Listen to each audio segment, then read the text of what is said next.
ऐसा हो रहा है कि पहले मेरे भैया ख़त्म हो गए, उसके नमस्कार दोस्तों, आज की नई वीडियो में आपका बहुत बहुत मेरे स्वागत ही है। फैमिली एक में बहन मेरे है जो 2 कि ब्रदर मम्मी थे, मेरी देखने 2 से मम्मी अलग थी। है। मतलब तो मेरी कैसे मम्मी थी, बात मेरे होने 2 जा रहा है, ब्रदर थे, आखिर क्या एक ही कारण ब्रदर है, थे। आइए जानते हैं पूरी तो वीडियो में। पहले मेरे वीडियो में भैया आगे खत्म बने हुए आज से रहिए। 15 साल पहले, अभी प्रेजेंट टाइम पे मेरी मम्मी और फिर अभी 2 साल पहले मेरे छोटे वाले भाई खत्म हुए।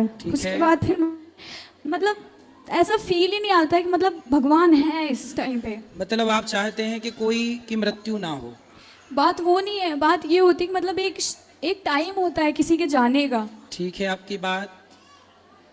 अभी प्लेन हादसा हुआ, सब बच्चे से लेके बूढ़े तक जल गए, तो ये तो हादसा है, ये मृत्यु लोक है। आप जिस धरती पे खड़ी हो, इस धरती का नाम क्या है?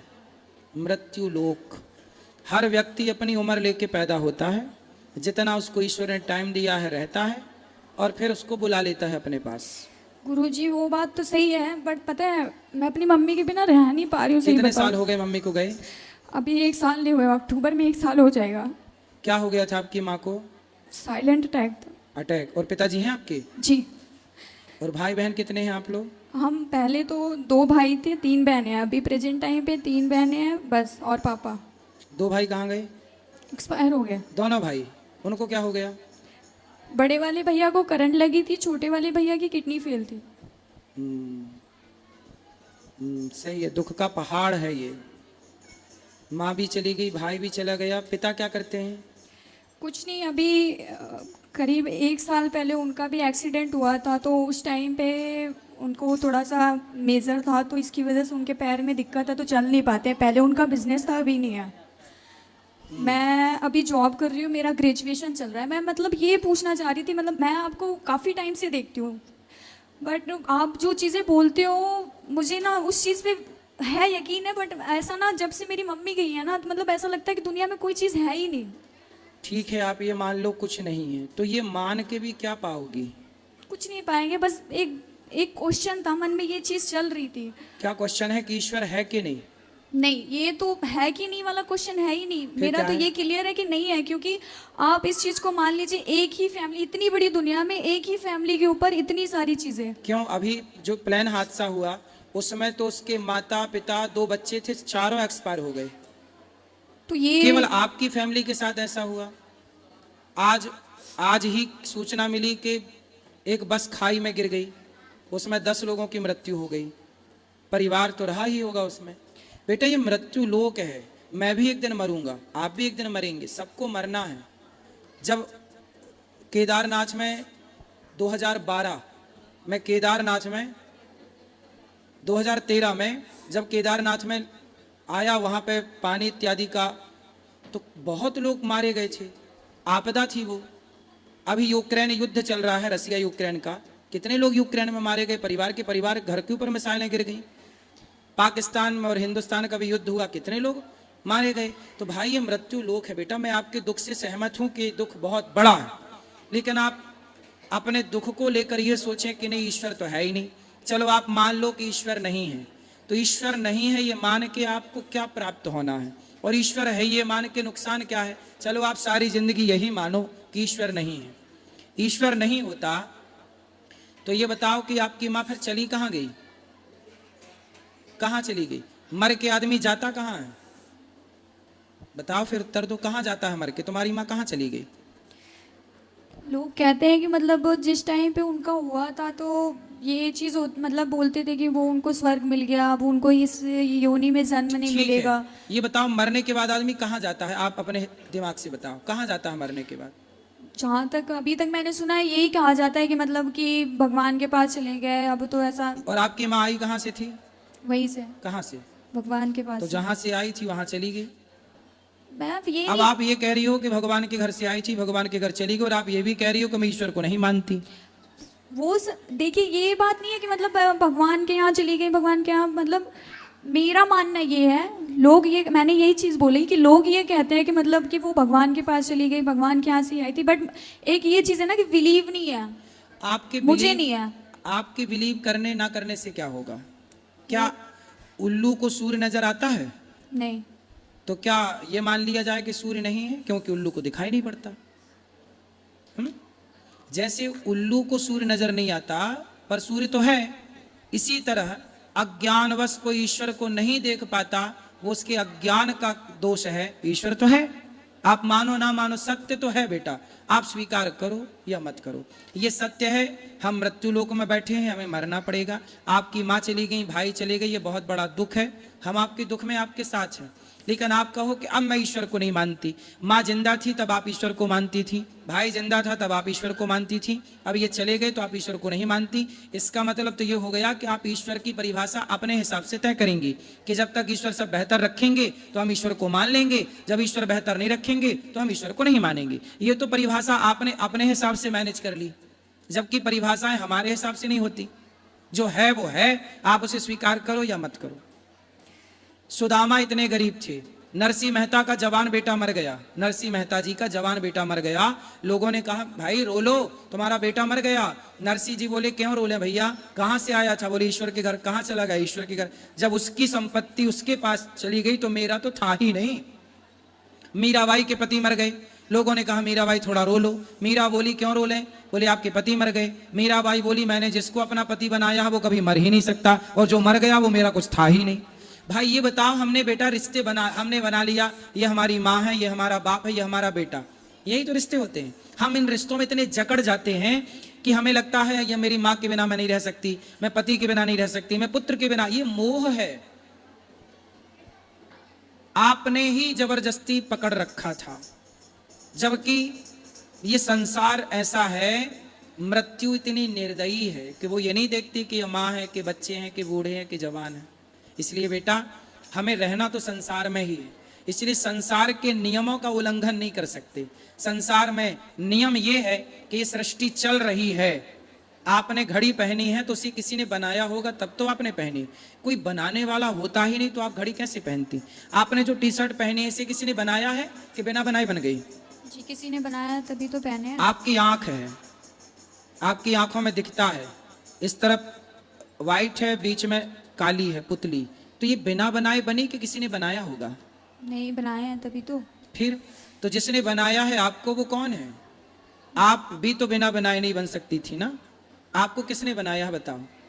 भगवान। फिर जिसने आपको बनाया है, आप कह रही हो कि मैं उसे नहीं मानती, केवल इसलिए नहीं मानती क्योंकि मेरी माँ चली गई, क्योंकि मेरा भाई चला गया। ठीक है, वो दुख है, दुख अलग विषय है, पर सत्ता को नकारना ये तो अलग ट्रैक पे आप चली गई। सुदामा इतने गरीब थे, आज सुदामा की तरह कोई गरीब हो तो वो तो यही कहेगा मैं ईश्वर को नहीं मानता, मैंने तो इतनी भक्ति की पर क्या मिला? सुनो, द्रौपदी को जानती हो? जी। कौन है? नहीं इतना नहीं पता मुझे। कृष्ण की बहन है, अर्जुन की पत्नी है, पांडवों की पत्नी है, जिसका चीरहरण हुआ था। जी। द्रौपदी के 5 बेटे थे, 5 बेटों को मार दिया अश्वत्थामा ने, जबकि वो तो कृष्ण भगवान की बहन थी ना, तो भगवान की बहन के बेटों को मार दिया। अभिमन्यु मार दिया गया, अभिमन्यु तो सगा भांजा था भगवान कृष्ण का, पर मृत्यु तो भैया राम के पिता हैं दशरथ, मर गए। ये मृत्यु लोक में भैया जो आया है, चाहे वो भगवान का बाप ही क्यों ना हो, इस सच्चाई से तो गुजरना ही है ना अपने को। आपकी माँ का जितना टाइम था, आप ये क्यों नहीं सोचती कि आपकी माँ को तब मर जाती वो जब आप पैदा हुई थी? आपने माँ का मुंह ही ना देखा होता तब माँ मर जाती तो आप कर क्या लेती? पर भगवान ने आप पर दया की और इतने वर्षों के लिए माँ का सुख आपको दिया, माँ का दूध दिया, माँ की गोद दी, माँ का लाड़ जो दिया है, क्या उसका थैंक यू आपने किया? जो नहीं दिया उसकी शिकायत है बेटा। इसलिए भगवान का चिंतन करो और मन लगा के काम करो, माँ बाप के सपने आप साकार करो, पढ़ लिख कर। ईश्वर को कोसने से कुछ ना होगा, कोसते रहो सारी जिंदगी, बैठे कोसते रहना, क्या हो जाएगा? ईश्वर तो ऐसी सत्ता है, कोई उसे माने ना माने उसका क्या बिगड़ रहा है?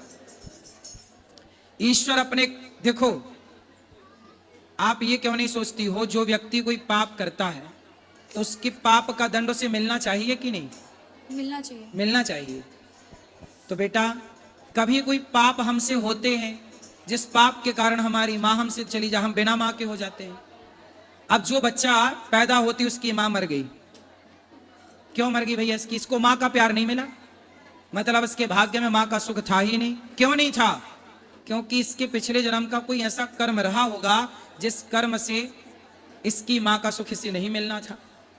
आप ये भी तो सोचो कि आप आज खड़ी हो, तो आप आज खड़ी हो यहाँ, इसके पहले भी आप कुछ कर रही थी, पिछले जन्म में कोई कर्म आप कर रही थी, उस कर्म के कारण आपको ये जन्म मिला। इस जन्म में माँ नहीं मिली, भाई मिला, इतना दुख मिला। भाई ये कर्म दंड है ना बेटा। भीष्म पितामह ने बाणों की सैया पे क्यों लेटे? क्योंकि पिछले किसी जन्म में सांप को फेंक दिया कांटों के ढेर में।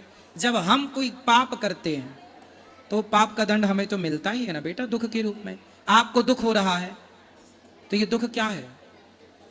आप ये क्यों नहीं सोचती? आप कहते हो मैं ईश्वर को नहीं मानती, आपने ये क्यों नहीं सोचा कि ये मेरे किसी जन्म का कोई पाप रहा होगा, जिस पाप के कारण ही मुझे पाप ही दुख देता है, पुण्य सुख देता है। ये प्रकृति का, ऐसे कोई मानो ना मानो, पर अटल सत्य यही है कि हमारे पाप हमें दुख देते हैं, हमारे पुण्य हमें सुख देते हैं। बात समझ में आई जी। इसलिए यही है हिसाब ईश्वर का, यही है न्याय। आप की माँ चली गई, इतना सुख देकर गई, मतलब आप पर ईश्वर की कृपा है। कितने दिन आप पैदा होती माँ मर जाती तो क्या करती? आप भाग्यशाली हैं, कितने वर्ष आपकी माँ थी। वो लोगों को देखिए जिनकी माँ पैदा होती मर जाती है, उनसे आप कितनी बेहतर हैं। देखो, पॉजिटिव रहना है तो बहुत सारी बातें हैं, और नेगेटिव ही रहना है, नकारात्मक ही सोच रखना है तो कोई बात नहीं है। फिर एक ही बात है कि जी ईश्वर नहीं है। फिर यही माना जाए कि ईश्वर नहीं है और कोसा जाए ईश्वर को। तो ये कोस कर भी क्या पाओगे आप और क्या पाऊंगा मैं? जी। क्या समझ में आया? जी समझ में आया कि मतलब एक तरीके से मुझे मतलब ये बताइएगा कि मतलब सच में ये कर्मों का ही फल होता है पिछले जन्म के? भाई बिना कर्म किए तो आपको नंबर नहीं मिलते, 10वीं से 11वीं में नहीं जाती। आप कर्म ना, आप लिखो मत कॉपी में, तो आपको मिल जाएगा नंबर। ये चीज तो मुझे पता है कि जब तक कर्म नहीं करेंगे तब तक फल नहीं मिलेगा। ये जो पिछले जन्म का इस जन्म में मिल रहा है, इसका क्या कनेक्शन है? अच्छा ये बताओ, एक समय पर दो बच्चे पैदा होते हैं। एक अंबानी के घर पैदा हुआ, बड़े आदमी के घर, और एक फुटपाथ पर पैदा हुआ। एक ही दिन, एक ही तारीख, एक ही दिन दो बच्चे पैदा हुए, एक अमीर के घर, एक गरीब के घर। अब बताओ, जो अमीर के घर पैदा हुआ वो सोने की चम्मच में दूध पिएगा, सोने के झूले में झूला झूलेगा, वो जन्म लेते ही रईस हो गया। और इस गरीब ने फुटपाथ पर पैदा हुआ, साड़ी का झूला बांधती है माँ। अब बताओ बेटा, दोनों एक साथ पैदा हुए थे, पर एक गरीब हो गया जन्म लेते ही, गरीब के घर पैदा होके, एक अमीर हो गया अमीर के घर। अब ये बताओ कि उन बच्चों ने तो अभी कोई कर्म भी नहीं किया, पैदा ही हुए हैं, और पैदा होती कोई अमीर हो गया कोई गरीब। क्यों हो गया? सब अमीर होते फिर या सब गरीब होते? क्यों बेटा, उत्तर दो।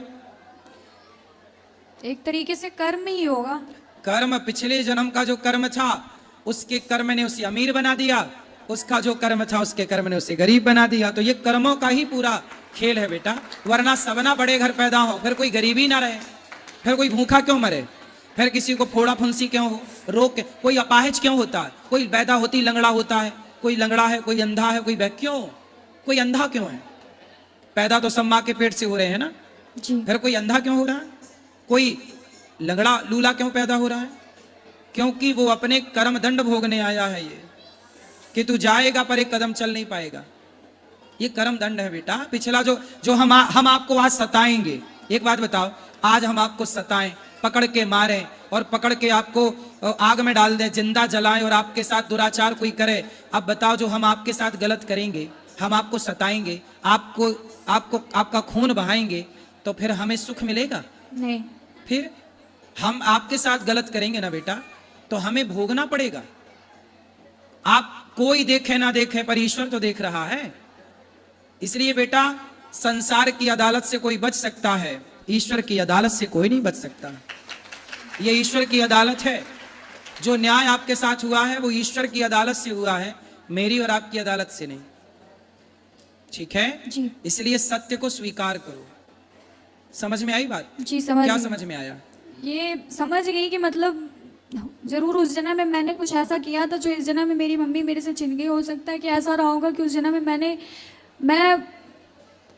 मैंने किसी के साथ गलत किया होगा, या मैं किसी की माँ रही होंगी, मैंने उसके साथ गलत किया होगा, इस वजह से मेरी मम्मी इस टाइम पे चली गई। नहीं तो अब यही सत्य है बेटा, आप सही चली गई। अब यही सत्य है कि किसी की माँ जब हम किसी से छीन लेते हैं तो हमसे भी हमारी माँ ईश्वर छीन लेते हैं। जब आप किसी से किसी का बेटा छीन लेते हैं तो ईश्वर आपसे आपका बेटा छीन लेते हैं। ये तो प्रकृति है साहब, गोल है, लौट के आएगा। आज नहीं तो कल आएगा।